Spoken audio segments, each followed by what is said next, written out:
So and then I really started to reflect. We had some of the most fantastic years. If you remember after COVID, I think for me that's the most memorable one.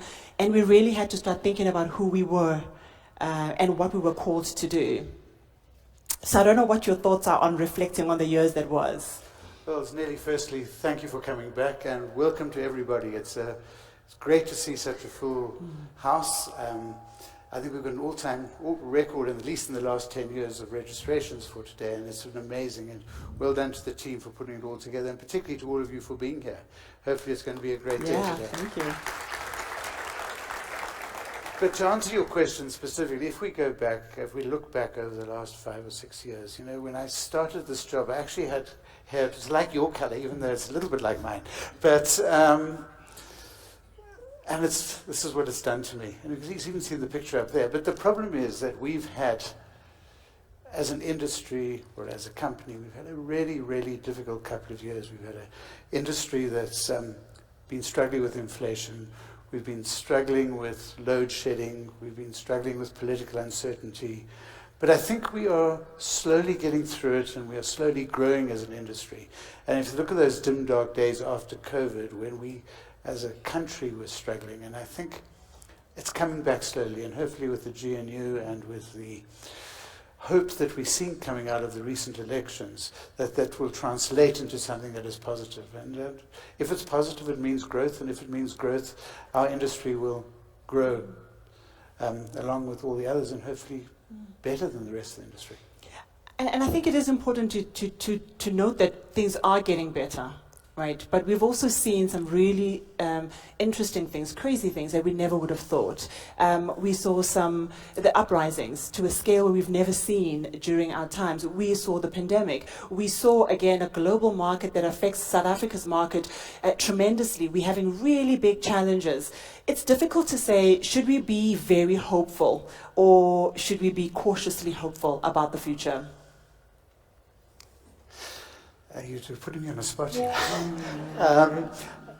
I think we all have to be very hopeful, but I think we need to deal with hope just doesn't happen. It's about what we put into it. And I think as business and as industry, it's all about the investment we make, both in terms of human capital, technology, the way we build our businesses. Then we'll get change and we'll get things to happen. But if we just hope that something from the miracle is going to happen and make it, it's not going to happen. And we are a very, very small market in a very global world today. And I've been traveling quite a bit recently and seeing what's going on elsewhere in the world.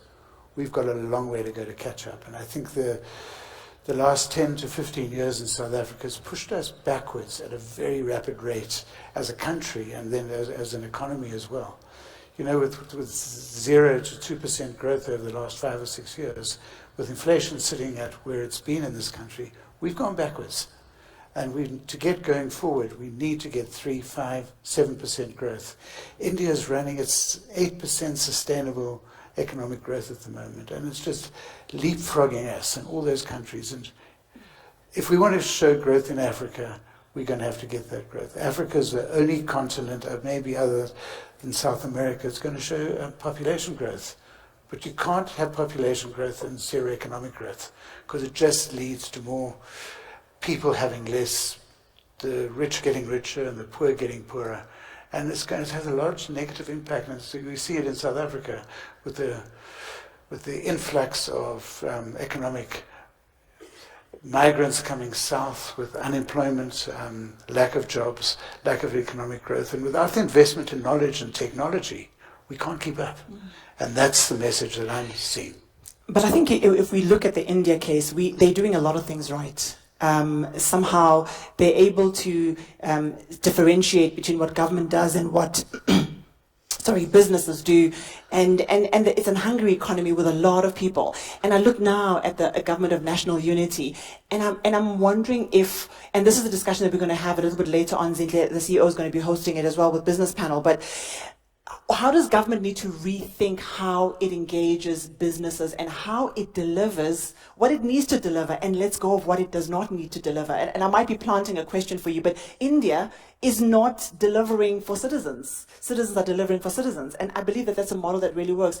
Are we having to relook at the way in which we define our democracy, especially with GNU? And again, I'm putting you in a spot, but we want to know what we believe are the right things to do, and perhaps understand when those things don't happen, what the implications are. Well, I was in India about 2-3 weeks ago, and I was absolutely blown away. I hadn't been there since before COVID, and how that country has developed.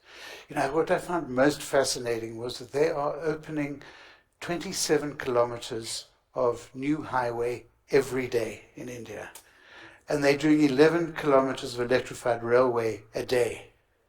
But it's being done through a different philosophy. In South Africa, we try to use a centralized approach to everything, and government wants to manage the entire process. The way I understand it seems to be working in India. Now, India is a very complex country with many states, all of which do things separately and individually. But the broad principle seems to be that central government manages policy. That's where we're going to go. That's a direction.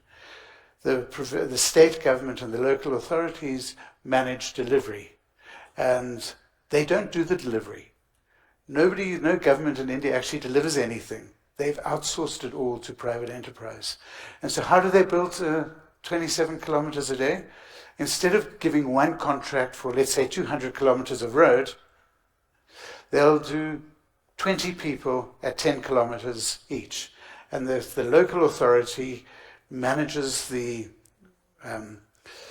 sand, the cement, or everything, and they make sure that the job's being done properly, so that 200 gets finished at the same time. And it's just a different way of thinking. And we are caught in a centralized model in South Africa. And if we want to get something to happen, we need to break that centralized model and allow private enterprise to do things, but under the control of the government and within the policy frameworks. And I think that way will break a lot of the infrastructure. But India does have a problem. They're fixing their hardware, as they call it, but their software is a problem. So 10% of the population's got huge, huge wealth and doing all the development. The next 30% is supporting them, but 60% is not. And that 60% is still pretty close to 1 billion people who are sitting below the bottom end of the pyramid, and their challenge is to get that up. And how do they do that? And there's a number of interesting things that they're doing to try and fix that software problem. And it's interesting, we look at India, but I know that from South African perspective, we've looked at China quite a lot and how they've lifted the poorest of the poor out of poverty and lifted them up. But let's come back home. Let's look at retailers. Everybody sitting here around the room.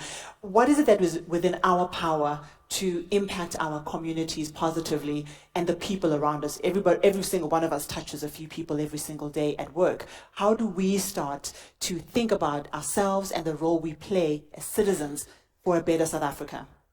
I think a really big issue for us is to be part of the communities in which we operate. I think that, to me, is one of the key parts of retail. We've always defined it in Pick n Pay as doing good is good business, or enlightened self-interest, no matter what you want to call it.